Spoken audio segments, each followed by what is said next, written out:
In the shadowed corners of the music world, few figures remained as enigmatic and hauntingly fascinating as Anna-Varney, the mastermind behind Sopor Aeternus and the Ensemble of Shadows. A recluse, a poet, a musician, and a soul who channels darkness into art.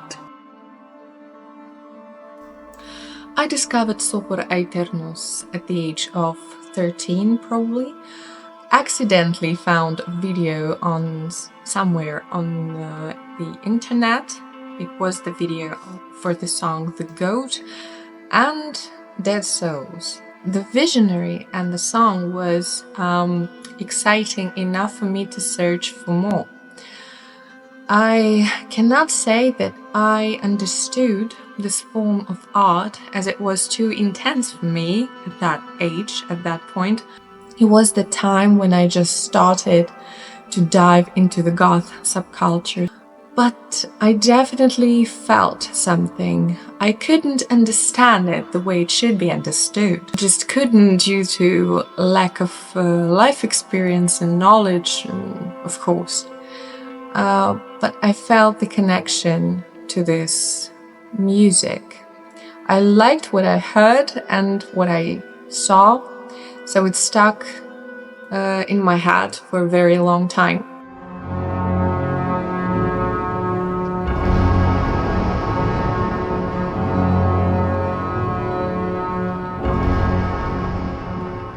Anna-Varney was born in Germany and endured the childhood filled with pain and isolation.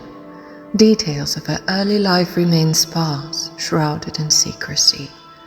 She has shared, however, that her youth was marked by rejection, depression, and a sense of alienation from the world. These formative experiences deeply shaped her art, turning her music into a vessel for self-healing and catharsis. In 1989, Anna-Varney founded Sopor Aeternus, an Ensemble of Shadows.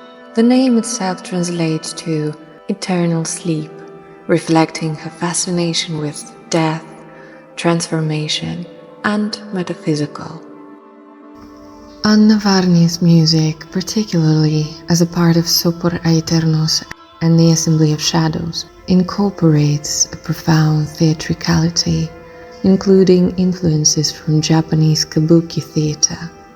This influence is especially visible in her visual presentation and the emotional intensity of her performances, which often mirror kabuki's dramatic storytelling techniques. She venerates the Roman god Saturn, a deity associated with time, transformation, and melancholy. This devotion is reflected in her personal insignia, which combines Saturn's and Jupiter's symbols. Her art is a meditation on the human condition, exploring life, death, and the delicate thread that connects them. She avoids live performances and remains a reclusive figure, preferring to communicate through her art. This detachment from public life has only heightened her mystique.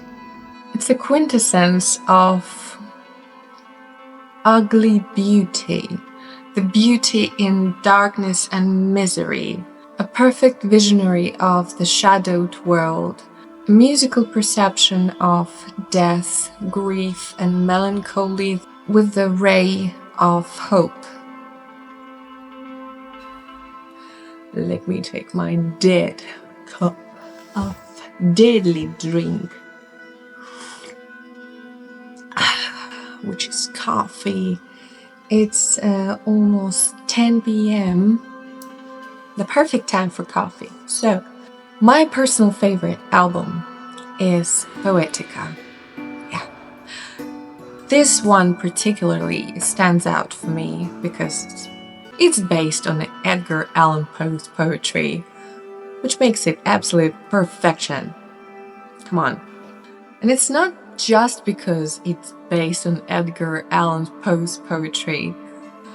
It was hard to pronounce. But also, it's this magical atmosphere It's so hauntingly beautiful. In some places, it's just flowy and light and so magical, but at the same time suspenseful, oppressive, and crushing. I cannot just use a term dark because this word can be applied on many artists and musicians out there. And in case of Anna-Varney, I really want to be more scrupulous. Pardon me. I'll be honest with you, I cannot say that I like everything Anna-Varney does and did. I need a certain type of mood to really enjoy this kind of music. Sopor Aeternus and the Assembly of Shadows music was and is nothing like anything I've heard in my whole life.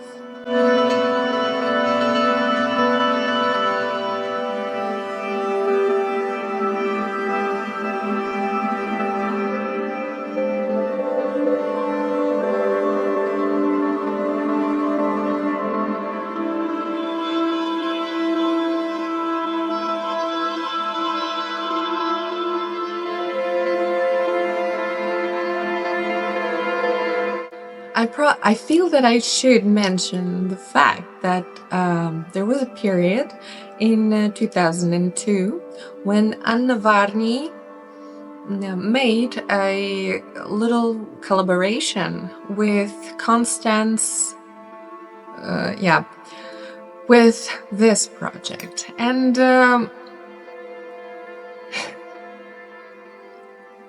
please, give it a try, give it a listen, because it's something on another level. It is so beautiful. For me, it's quintessence of goth music, gothic mood, gothic aesthetics, gothic music in general. This is the gothiest thing. Not just dark, it's gothic. Fun fact, when I first met my husband, he wasn't my husband at that time. He looked nothing like, not just a fan of Sopor Aeternus. He looked nothing like a person who even knows this kind of music. Well, he was and is a part of the goth scene, but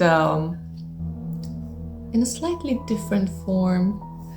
I was shocked when I heard a strange thing to say by Sopor Aeternus as a ringtone on his phone. Like, what? It was a love at first sight, believe me. That's why I married him. Kidding. Or maybe not.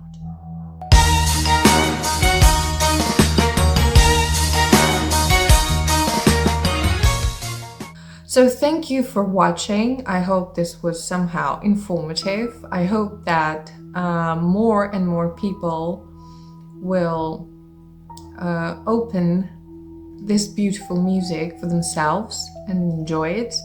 And see you in my next video.